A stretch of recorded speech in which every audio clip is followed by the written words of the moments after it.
foi em 2016, eu fui chamada por um síndico para poder ajudar a tomar a decisão com relação a um orçamento. Era uma questão de escavação de poço artesiano, tá? Iam fazer um poço artesiano num edifício que já tinha um outro poço artesiano. Nesse caso foram pedidos 2 orçamentos. Um orçamento era praticamente o dobro do valor do outro. E isso chamou muita atenção do síndico, que no caso era um síndico formado em administração, um excelente administrador, mas ele não tinha noção do porquê que estava tão caro um orçamento com relação ao outro, ou porquê que um estava tão barato, e queria saber qual que era a situação.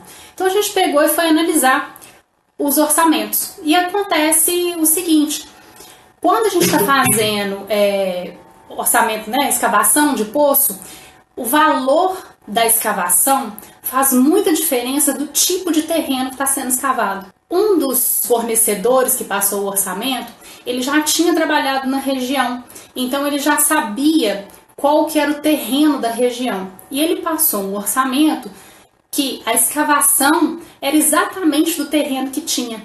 E o outro não tinha conhecimento. Então ele passou um orçamento, um preço de escavação por metro genérico. E aí ele tinha um aditivo, claro, porque se fosse mais cara a escavação no terreno, ele teria um aditivo no contrato. E quando a gente pegou e fez essa comparação e foi fazer as contas colocando o aditivo, o orçamento que era mais barato acabava ficando um pouquinho mais caro, um pouquinho a coisa mais barata do que o outro, simplesmente. A diferença acabava sendo muito pequena. Foi aí que a gente pegou e atuou para poder ajudar o síndico, então, a tomar essa decisão.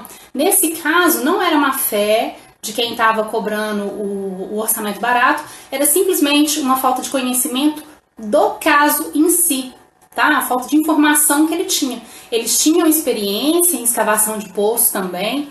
Se fosse comparar o preço de escavação por metro, era parecido o preço quando você tinha o terreno correto.